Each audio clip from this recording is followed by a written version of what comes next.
Hey everyone, this is Exploring Fiction, and welcome back to another video. So guys, as you can probably tell by the video title, I will be diving into my thoughts on The Hero of Ages, the third book in Brandon Sanderson's Mistborn trilogy, so there will be spoilers ahead for that book, so you have been warned. I greatly enjoyed both of the previous entries in the Mistborn trilogy, and the promise that this time Vin, Elend, and the rest of the crew were fighting the end of the world itself was so intriguing. First off, I'll say I really enjoyed this book.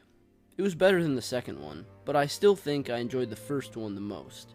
Nevertheless, The Hero of Ages delivered an extremely satisfying conclusion, so let's get right into it. First, let's talk about some of the standout characters. And for me, the number one standout character in this book was Spook, the survivor of the flames. Spook was by far the most improved character in this book, probably since we got him as a whole new POV character this time around. Watching him grow from the timid background errand boy he was in the first two books into a boisterous and inspiring leader was itself inspiring, and I found myself more excited to read his chapters than any other character. Another character that I really enjoyed in this book was the Lord Ruler. I loved what this story did for the character of the Lord Ruler, or Rashek as he's known. Even though he's been dead since the first book, he became more complex than I ever would have predicted. In the first Mistborn book, he was this fully evil tyrant who oppressed his people, but in this book, you'll find that that was far from the truth. Sure, he twisted into evil, but he was forced to head-on confront and deal with ruin his entire life. It turns out that the Lord Ruler really was trying his best to be a good leader, and he did have some impact in the end with his storage shelters. I can't overstate this. The Lord Ruler, the villain of the entire first book, actually became likable in this book.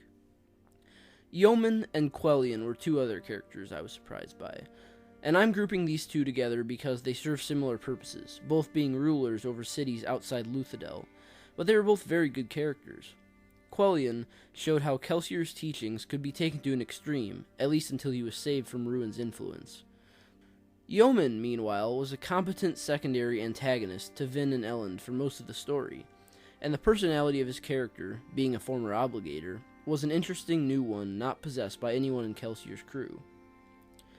Next is Tensoon, and though I liked Tensoon in the previous book despite what he did, I felt he was a better character this time because you could feel he, and the rest of the Kandra, had a much larger role to play, and they did.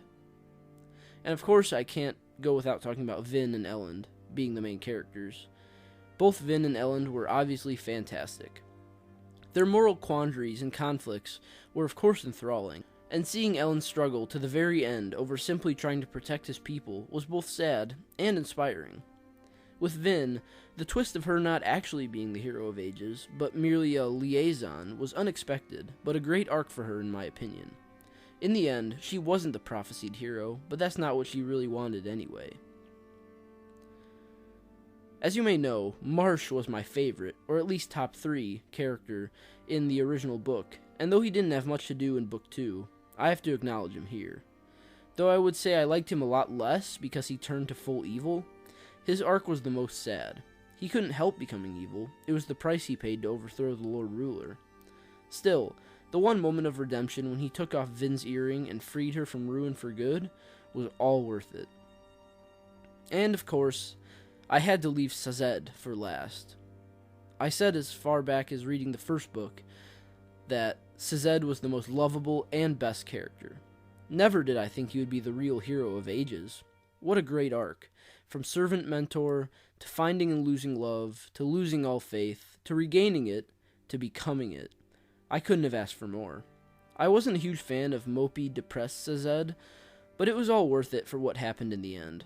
Becoming the Hero of Ages, and essentially God, is the biggest character arc in history, and it really left an impact on me. So now that I've covered the characters, I'll just talk about some other topics that I want to discuss involving the Hero of Ages novel.